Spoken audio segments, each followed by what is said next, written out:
So the first, this point about culture, which is a really, really difficult and amorphous concept to define. And one of the things that I was trying to do with Hillbilly Elegy is try to, in some ways, draw the discussion away from this structure versus personal responsibility narrative and convince us to look at culture as a third and I think very important variable. Because I often think that the way that conservatives, and I'm a conservative, talk about culture is in some ways an excuse to end a conversation instead of starting a much more important conversation. It's look at their bad culture, look at their deficient culture, we can't do anything to help them, instead of trying to understand culture as this much bigger social and institutional force that really is important, that some cases can come from problems related to poverty, in some cases can come from a host of different factors that are difficult to understand. So, here's what I mean by that. So one of the most important, I think, cultural problems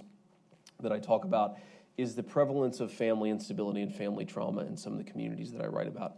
And I take it as a given that that trauma and that instability is really bad, that it has really negative downstream effects on whether children are able to get an education, whether they're able to enter the workforce, whether they're able to raise and maintain successful families themselves.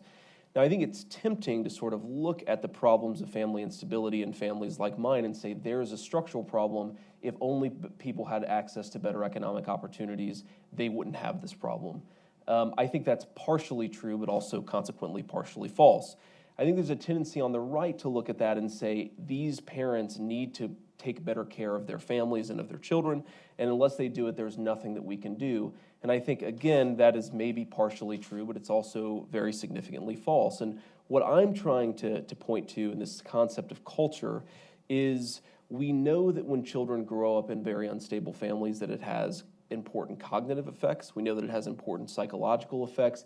And unless we understand the problem of family instability and trauma, not just as a structural problem or a problem of personal responsibility, but as a long-term problem, in some cases inherited from multiple generations back, then we're not going to be able to appreciate what's really going on in some of these families and why family instability and trauma is so durable and so difficult to actually solve. And so I tend to think of culture as, in some ways, this way to sum all of the things that are neither structural nor individual. What is it that's going on in people's environments, good and bad, that make it difficult for them to climb out of poverty?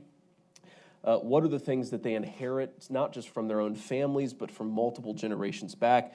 Behaviors, expectations, environmental attitudes that make it really hard for them to succeed and do well.